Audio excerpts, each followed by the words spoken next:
मार्गशीर्ष माह की कथा अध्याय 5 श्रीमद् भागवत महापुराण अध्याय 71।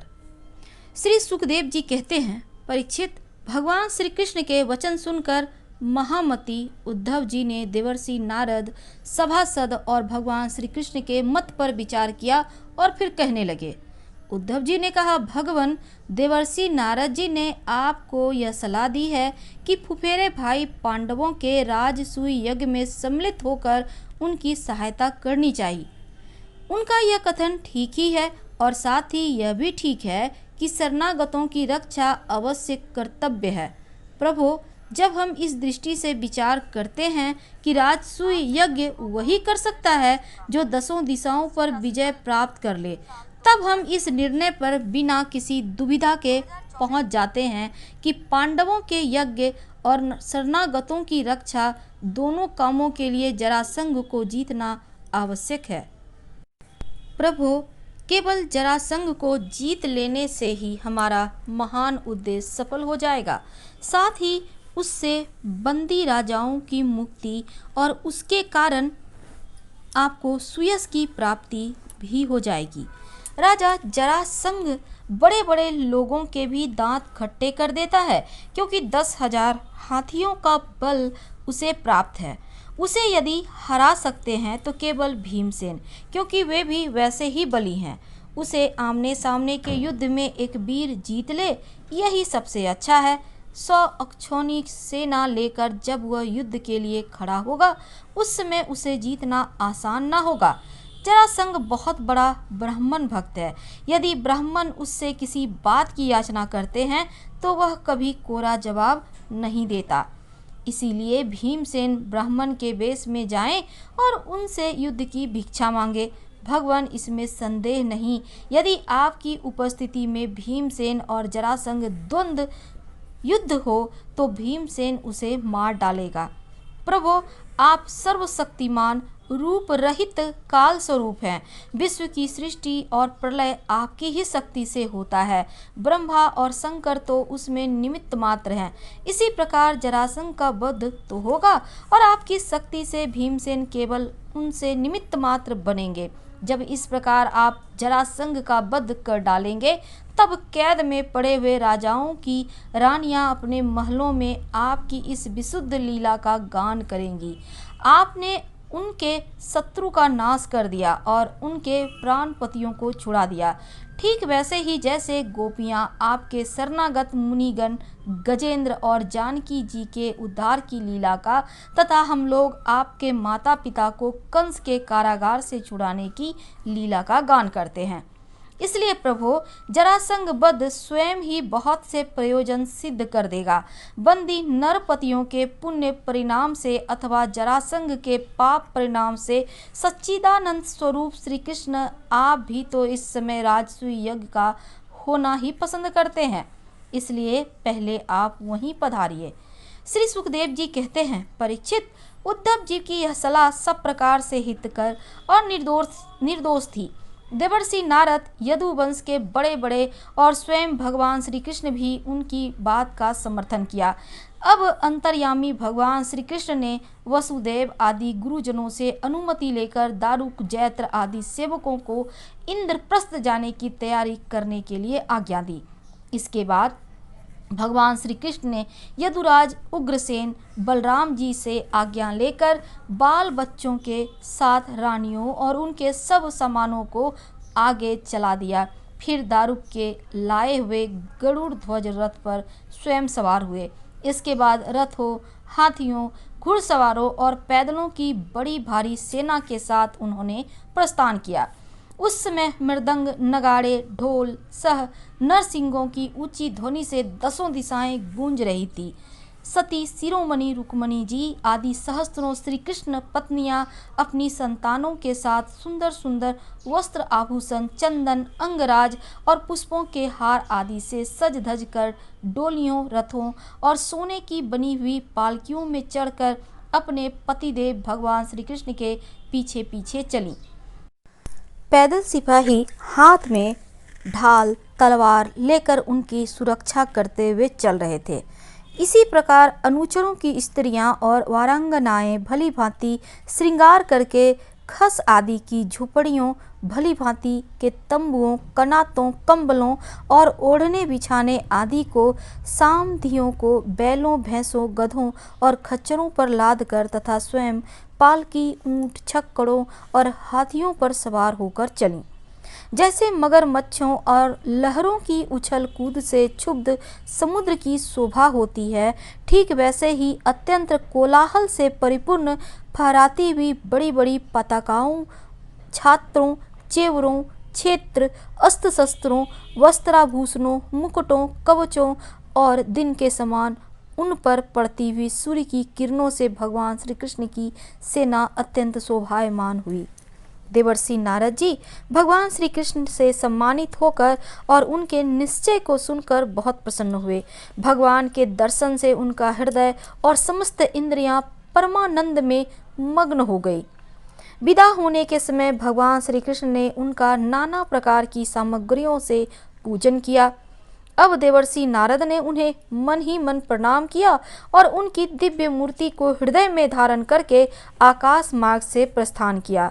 इसके बाद भगवान श्री कृष्ण जरासंध बंदी नरपतियों के दूत को अपनी मधुर वाणी से आश्वासन देते हुए कहा, दूत, तुम अपने राजाओं से जाकर कहना, डरो मत, तुम लोगों का कल्याण हो, मैं जरासंध को मरवा डालूंगा। भगवान की ऐसी आज्ञा पाकर वह दूत गिरिजन चला गया और नरपतियों को भगवान श्री कृष्ण का संदेश ज्यों का त्यों सुना दिया। वे राजा भी कारागार से छूटने के लिए शीघ्र से शीघ्र भगवान के शुभ दर्शन की बाट जोहने लगे। परीक्षित, अब भगवान श्री कृष्ण अनार्त, सौबीर, मरु, कुरुक्षेत्र और उनके बीच में पड़ने वाले पर्वत, नदी, नगर, गांव, आहिरों की बस्तियां और खानों को पार करते हुए आगे बढ़ने लगे। भगवान मुकुंद मार्ग में दृश्य, द्वती एवं सरस्वती नदी पार करके पांचाल और मत्स्य देशों में होते हुए इंद्रप्रस्थ जा पहुँचे। परीक्षित, भगवान श्री कृष्ण का दर्शन अत्यंत दुर्लभ है। जब अजात शत्रु महाराज युधिष्ठिर को यह समाचार मिला कि भगवान श्री कृष्ण पधारे हैं, तब उनका रोम रोम आनंद से खिल उठा। वे अपने आचार्यों और स्वजन संबंधियों तथा भगवान की अगवानी करने के लिए नगर से बाहर आए। मंगल गीत गाए जाने लगे, बाजे बजने लगे। बहुत से ब्राह्मण मिलकर ऊंचे स्वर से वेद मंत्रों का उच्चारण करने लगे। इस प्रकार वे बड़े आदर से ऋषिकेश भगवान का स्वागत करने के लिए चले, जैसे इंद्रियां अपने प्राण से मिलने के लिए जा रही हो। भगवान श्री कृष्ण को देखकर राजा युधिष्ठिर का हृदय स्नेह तरीक से गदगद हो गया। उन्हें बहुत दिनों पर अपने प्रियतम भगवान श्री कृष्ण को देखने का सौभाग्य प्राप्त हुआ, अतः वे उन्हें बार बार अपने हृदय से लगाने लगे।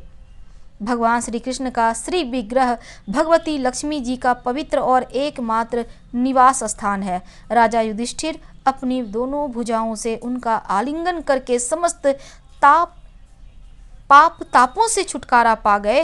वे सर्वतो भावेन परमानंद के समुद्र में मग्न हो गए। नेत्रों से आंसू छलक आए, अंग अंग पुलकित हो गया। उन्हें इस विश्व प्रपंच के भ्रम का तनिक भी स्मरण न रहा। तदंतर भीमसेन ने मुस्कुराकर अपने ममेरे भाई श्री कृष्ण का आलिंगन किया। इससे उन्हें बड़ा आनंद मिला।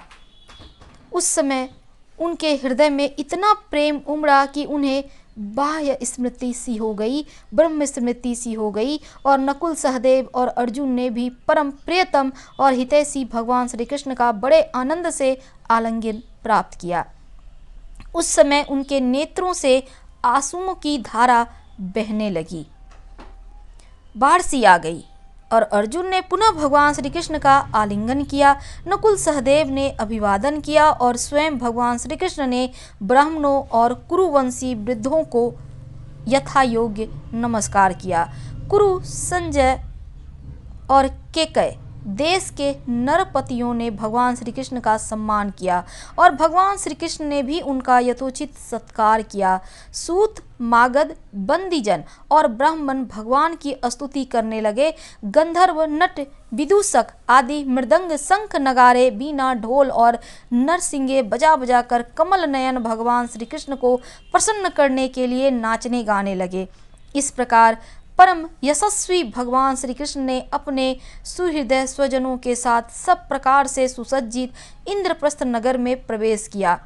उस समय लोग आपस में भगवान श्री कृष्ण की प्रशंसा करते चल रहे थे। इंद्रप्रस्थ नगर की सड़कें और गलियां मतवाले हाथियों के मद से तथा सुगंधित जल से सींच दी गई थी।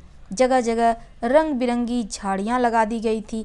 सुनहरे तोरण बांधे हुए थे। सोने के जल से भरे कलश स्थान स्थान पर शोभा पा रहे थे। नगर के नर नारी नहा धोकर तथा नए वस्त्र, आभूषण, पुष्पों के हार, इत्र, फुलेल आदि से सच धज कर घूम रहे थे। घर घर में ठौर ठौर पर दीपक जलाए गए थे, जिनके दीपावली सी छटा हो रही थी। प्रत्येक घर के झरोखों से धूप का धुआं निकलता हुआ बहुत ही भला मालूम हो रहा था। सभी घरों के ऊपर पताकाएं फहरा रही थी तथा सोने के कलश और चांदी के शिखर जगमगा रहे थे। भगवान श्री कृष्ण इस प्रकार के महलों से परिपूर्ण पांडवों की राजधानी इंद्रप्रस्थ नगर को देखते हुए आगे बढ़ रहे थे। जब युवतियों ने सुना कि मानव नेत्रों के पान पात्र अर्थात अत्यंत दर्शनीय भगवान श्री कृष्ण राजपथ पर आ रहे हैं, तब उनके दर्शन की उत्सुकता के आवेग से उनकी चोटियों और साड़ियों की गांठें ढीली पड़ गई। उन्होंने घर का कामकाज तो छोड़ ही दिया, सेज पर सोए हुए अपने पतियों को भी छोड़ दिया और भगवान श्री कृष्ण का दर्शन करने के लिए राजपथ पर दौड़ आईं। सड़क पर हाथी, घोड़े, रथ, पैदल सेना की भीड़ लग गई थी। उन स्त्रियों ने अटारियों पर चढ़कर रानियों के सहित भगवान श्री कृष्ण का दर्शन किया, उनके ऊपर पुष्पों की वर्षा की और मन ही मन आलिंगन किया तथा प्रेम भरी मुस्कान और चितवन से उनका सुस्वागत किया। नगर की स्त्रियां राजपथ पर चंद्रमा के साथ विराजमान ताराओं के समान श्री कृष्ण की पत्नियों को देखकर आपस में कहने लगी, सखी, इन बड़भागिनी रानियों ने न जाने कौन सा ऐसा पुण्य किया है जिसके कारण पुरुष शिरोमणि भगवान श्री कृष्ण अपने उन्मुक्त हाथ से विलासपूर्ण कटाक्ष से उनकी ओर देख उनके नेत्रों को परम आनंद प्रदान करते हैं। इसी प्रकार भगवान श्री कृष्ण राजपथ से चल रहे थे। स्थान स्थान पर बहुत से निष्पाप, धनी मानी और शिल्पजीवी नागरिकों ने अनेकों मांगलिक वस्तुएं लाकर उनकी पूजा अर्चना की, स्वागत सत्कार किया। अंतःपुर की स्त्रियां भगवान श्री कृष्ण को देखकर प्रेम और आनंद से भर गईं। उन्होंने अपने प्रेम बिल्हल और आनंद से खिले नेत्रों के द्वारा भगवान का स्वागत किया और श्री कृष्ण उनका स्वागत सत्कार स्वीकार करते हुए राजमहल में पधारे। जब कुंती ने अपने त्रिभुवनपति भतीजे श्री कृष्ण को देखा, तब उनका हृदय प्रेम से भर आया। वे पलंग से उठकर अपनी पुत्र वधू द्रौपदी के साथ आगे आईं और भगवान श्री कृष्ण को हृदय से लगा लिया। देव देवेश्वर भगवान श्री कृष्ण को राजमहल के अंदर लाकर राजा युधिष्ठिर आदर भाव और आनंद के उद्वेग से आत्मविस्मृत हो गए। उन्हें इस बात की भी सुध न रही कि किस क्रम से भगवान की पूजा करनी चाहिए। भगवान श्री कृष्ण ने अपनी फुआ कुंती और गुरुजनों की पत्नियों का अभिवादन किया। उनकी बहन सुभद्रा और द्रौपदी ने भगवान को नमस्कार किया। अपनी सास कुंती की प्रेरणा से द्रौपदी वस्त्र, आभूषण, माला आदि के द्वारा रुक्मणी, सत्यभामा, भद्रा, जाम्बवती, कालिंदी, मित्रविंदा, लक्ष्मणा और परम साध्वी सत्या भगवान श्री कृष्ण की इन पटरानियों का तथा वहां आई हुई श्री कृष्ण की अनन्य रानियों का भी यथा योग्य सत्कार किया। धर्मराज युधिष्ठिर ने भगवान श्री कृष्ण को उनकी सेना, सेवक, मंत्री और पत्नियों के साथ ऐसे स्थान में ठहराया जहां उन्हें नित्य नई नई मुल्की सामग्रियां प्राप्त हों। अर्जुन के साथ रहकर भगवान श्री कृष्ण ने खांडव का दाह करवाकर अग्नि को तृप्त किया था और मायासुर को उनसे बचाया था। परीक्षित उस मायासुर ने ही धर्मराज युधिष्ठिर के लिए भगवान की आज्ञा से एक दिव्य सभा तैयार कर दी। भगवान श्री कृष्ण राजा युधिष्ठिर को आनंदित करने के लिए कई महीनों तक इंद्रप्रस्थ में ही रहे। वे इस समय पर अर्जुन के साथ रथ पर सवार होकर विहार करने के लिए इधर उधर चले जाया करते थे। उस समय बड़े बड़े वीर सैनिक भी उनकी सेवा के लिए साथ जाते थे। हर हर महादेव। हम फिर मिलेंगे कल अध्याय 72 लेकर मार्गशीर्ष माह की कथा 6 में। धन्यवाद, फिर मिलेंगे।